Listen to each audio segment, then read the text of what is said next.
take a few steps back. Indian wars are costing a lot of money.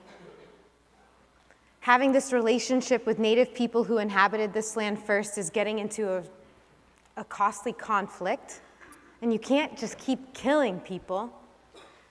So this is what General Pratt had a brilliant idea to do. It's to take native children and put them in boarding schools. Take a moment and read the root, the essence of what General Pratt's idea was about. A great general has said that the only good Indian is a dead one. In a sense, I agree with that sentiment, but only in this, that all the Indian there is in a race should be dead.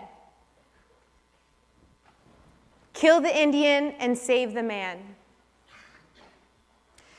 This is one of the first boarding schools of its time, of the boarding school era, and it's right here in Carlisle, Pennsylvania. There's got to be people, it's just we're at Penn State. There are people who are from Carlisle, Pennsylvania. And right now, this Indian boarding school is actually an Army War College. And right at one of the gate entries of this Army War College is what Amin was just talking about. It's a grave site of Indian kids who died while they were in school. Okay? So all of this context is important because in a few minutes we're just going to start getting into the social issues of today, right? Like what's going on reservations today, our relationships and empowerment happening within the Native community. Yes, we're going to get into that. But you have to know the context because you can't ask about poverty or sexual violence unless you actually understand the boarding school era. Because it's people in generations that are the same as your parents who went through the boarding school. This isn't old. It's dated. But this happened in your parents' generation. And right here in Pennsylvania, this was a huge one. It was one of the founding models, Carlisle, Pennsylvania boarding school. Do you want to say anything about boarding schools and what else it costs your people besides taking away language, having a history of rape, not being able to go back to your community and know who your family is? Is there anything else you want to say about the cost of boarding school?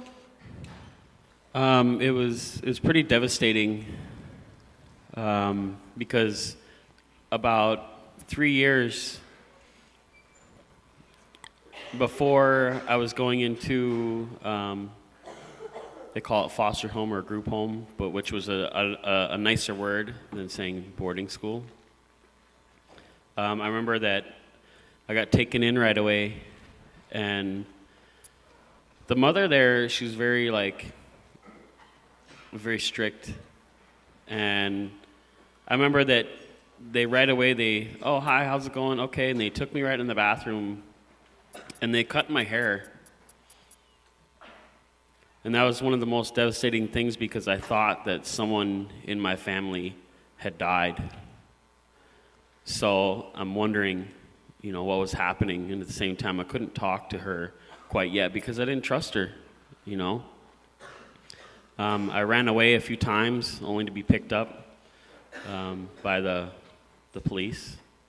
I remember one time that I booked, they were busy, they were watching TV, and I snuck out the back, and I was in the desert, so I ran to the railroad tracks, and I just started booking, and it was probably about 20 minutes later that they realized it, and they sent a squad, and the squad intercepted me right where the road meets the railroad tracks.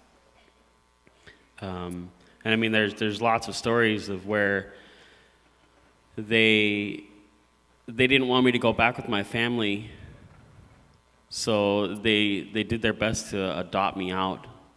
And I remember that I went to a family in Montana, and I don't think that they were ready for me, and I don't think that I was supposed to be with them, but I raised Cain. I was a very, very bad kid, being through all that. So, and I think that's what kind of helped me out.